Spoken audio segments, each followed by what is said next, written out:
সবাইকে জানাই উল্টো রথযাত্রার অনেক অনেক শুভেচ্ছা। তো আমরা বড় রথে আন্দুলিয়াতে ছিলাম না, ইসকন চলে গেছিলাম। তারপরে উল্টো রথে ভাবলাম যে না, আমাদের গ্রামের রথেই যাই।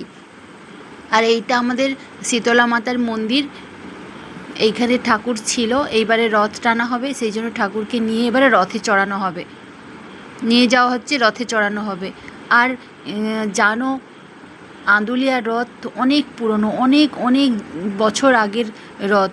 আর মানা যায় কি এই রথটা নাকি মান্নাদের। আমার যখন বিয়ে হয় তখন আমার ঠাকুমা শাশুড়ি বেঁচে ছিলেন, তিনি গল্প করছিলেন যে এই রথটা নাকি আমার শ্বশুরমশাইদের, বহু বহু যুগ পুরনো। আর অনেক বছর আগে এটা গ্রাম কমিটিকে দিয়ে দিয়েছে, গ্রাম কমিটি পরিচালনা করে এখন।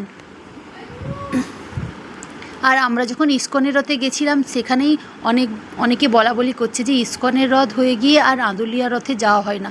তাহলে ভাবো, আন্দুলিয়ার রথে আগে কতজন আসতো, আগে অনেক মেলাও হতো, অনেকজন আসতো। এখন অনেক জায়গায় রথ হয়ে গিয়ে আন্দুলিয়ার রথে আর সেরকম কেউ আসে না। আর দেখো, আমার এইটা শীতলা মাতার মন্দির।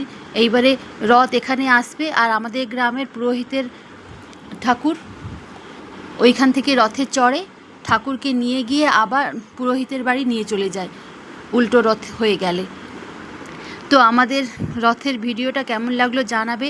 আর তোমরা কারা কারা আন্দুলিয়ার রথ দেখতে আসো কমেন্টে জানাবে।